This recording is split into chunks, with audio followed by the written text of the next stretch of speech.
Hadith number 81 was narrated that Ali said, "The Messenger of Allah said, no slave truly believes until he believes in 4 things, in Allah alone, with no partner, that I am the Messenger of Allah, in the resurrection after death, and in the divine decree, qadar."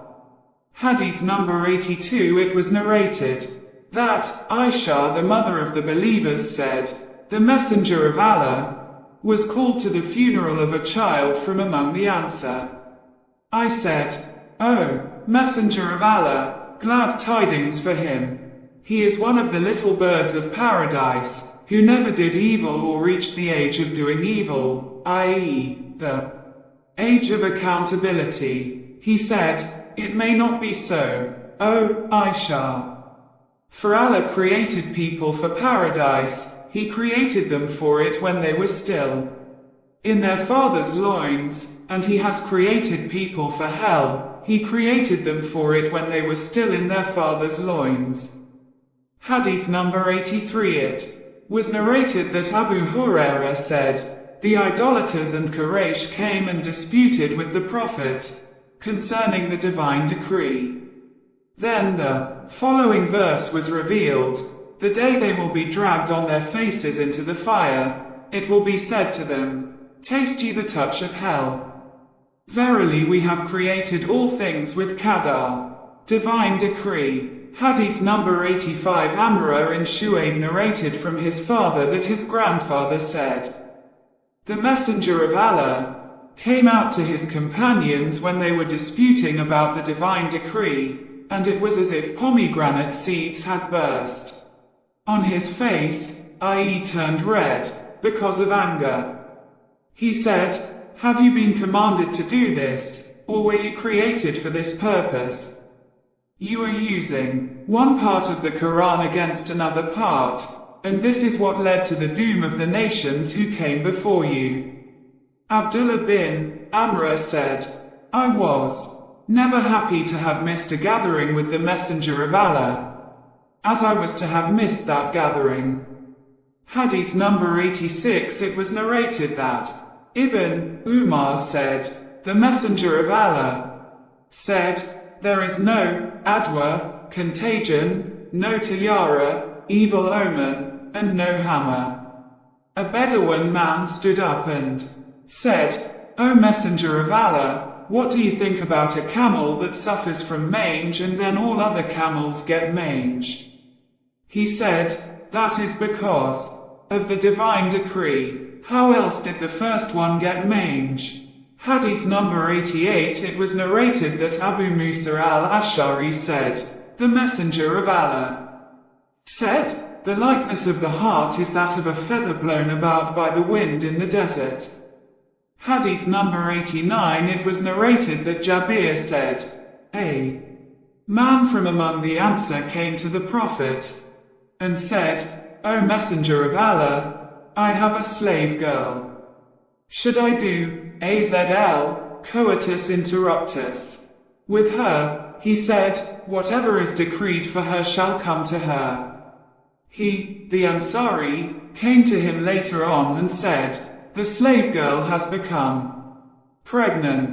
The Prophet said, "Nothing is decreed for a person, but it will surely come to pass."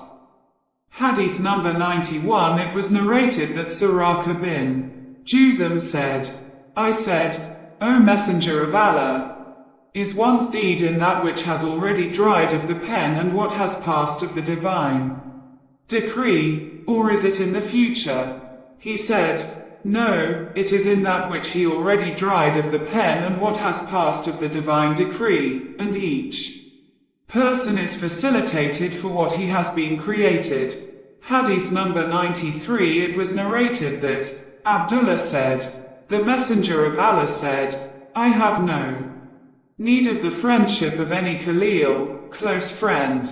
But if I were to have taken anyone as a close friend, I would have taken Abu Bakr as a close friend. But your companion is the close friend of Allah." One of the narrators, Waki, said, by the phrase, your companion, he was referring to himself. Hadith number 97. It was narrated that Hudhaifa bin Yaman said, the Messenger of Allah said, I do not know how long I will stay among you, so follow the example of these two after I am gone. And he pointed to Abu Bakr and Umar. Hadith number 98. It was narrated that Ibn Abi Mulaika said, I heard Ibn Abbas say, when Umar was placed on his bed, i.e., his bier, the people around him gathered around him, praying and invoking blessings upon him, or he said, praising him and invoking blessings upon him before the bier was lifted up, and I was among them. No one alarmed me except a man who crowded against me and seized me by the shoulder. I turned and saw that it was Ali bin Abu Talib. He prayed for mercy for Umar. Then he said, you have not left behind anyone who it is more beloved to me to meet Allah with the like of his deeds than yourself. By Allah, I think that Allah will most certainly unite you with your two companions, and that is because I often heard the Messenger of Allah saying, Abu Bakr, Umar and I went. Abu Bakr, Umar and I came in. Abu Bakr, Umar and I went out. So I think that Allah will most certainly join you to your two companions. Hadith number 100. It was narrated from bin Abi Juhayfa that his father said, the Messenger of Allah said, Abu Bakr and Umar are the leaders of the mature people of paradise, the first and the last, except for the prophets and the messengers. Hadith number 101. It was narrated that Anas said, it was said, O Messenger of Allah, which of the people is most beloved to you? He said, Aisha. It was asked, and among men? He said, her father. Hadith number 102. It was narrated that Abdullah bin Shaqiq said, I said to Aisha, which of the Prophet's companions was most beloved to him? She said, Abu Bakr. I said, then which of them? She said, Umar. I said, then which of them? She said, Abu Ubaidah. Hadith number 106. It was narrated that Abdullah bin Salamah said, I heard Ali say, the best of people after the Messenger of Allah is Abu Bakr, and the best of people after Abu Bakr is Umar. Hadith number 107. Abu Hurairah said, we were sitting with the Prophet and he said, while I was sleeping I saw myself in paradise, in a dream. And I saw a woman performing ablution beside a palace. I asked, whose palace is this? She said, Umar's. I remembered his protective jealousy, so I turned away and left. Abu Hurairah said, Umar wept and said, may my father and mother be sacrificed for you, O Messenger of Allah. Would I feel any protective jealousy against you? Hadith number 108. It was narrated that Abu Dar said, I heard the Messenger of Allah say, Allah has placed the truth on the tongue of Umar, and he speaks with that truth. Hadith number 111. It was narrated that Kabib bin Ujra said, the Messenger of Allah mentioned a fitna, tribulation, that had drawn nigh. Then a man passed by with his head covered. The Messenger of Allah said, on that day, this man will be following right guidance. I leapt up and took hold of Uthman's arms. Then I turned to face the Messenger of Allah and said, this man. He said, this man. Hadith number 112. It was narrated that Aisha said, the Messenger of Allah said, O Uthman, if Allah places you in authority over this matter, as the Caliph, someday and the hypocrites want to rid you of the garment with which Allah has clothed you, i.e., the position of Caliph, do not take it off.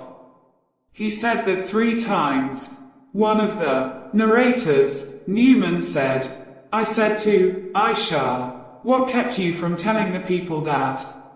She said, I was made to forget it. Hadith number 113. It was narrated that Aisha said, when he was ill, the Messenger of Allah said, I would like to have some of my companions with me. We said, O Messenger of Allah, shall we call Abu Bakr for you? But he remained silent. We said, shall we call Umar for you? But he remained silent. We said, shall we call Uthman for you? He said, yes. So Uthman came and he spoke to him in private. The Prophet started to speak to him and Uthman's expression changed. Qais said, Abu Saleh, the freed slave of Uthman, narrated to me that on the day of the house, Uthman bin Affan said, the Messenger of Allah told me what would come to pass, and now I am coming to that day. In his narration of the hadith, Ali, one of the narrators, said that he said, and I am going to bear it with patience. Qais said, they used to think that that was the day of the house. Hadith number 114. It was narrated that Ali said, the unlettered Prophet informed me, saying, that none but a believer would love me and none but a hypocrite would hate me. Hadith number 115. Sa'd bin Abu Waqqas narrated from his father that the Prophet said to Ali, would it not please you to be to me as Harun was to Musa? Hadith number 118. It was narrated that Ibn Umar said, the Messenger of Allah said, Hassan and Hussein will be the leaders of the youth of paradise, and their father is better than them. Hadith number 119. It was narrated that Hubshi bin Junadar said, I heard the Messenger of Allah say, Ali is part of me and I am part of him, and no one will represent me except Ali. Hadith number 121. It was narrated that S.A. bin Waqqas said, Mu'awiyah came on one of his pilgrimages and S.A. entered upon him. They mentioned Ali, and Mu'awiyah criticized him. S.A. became angry and said, are you saying this of a man of whom I heard the Messenger of Allah say, if I am a person's close friend, Ali is also his close friend. And I heard him say, you are to me like Harun was to Musa, except that there will be no prophet after me. And I heard him say, I will give the banner today to a man who loves Allah and his Messenger.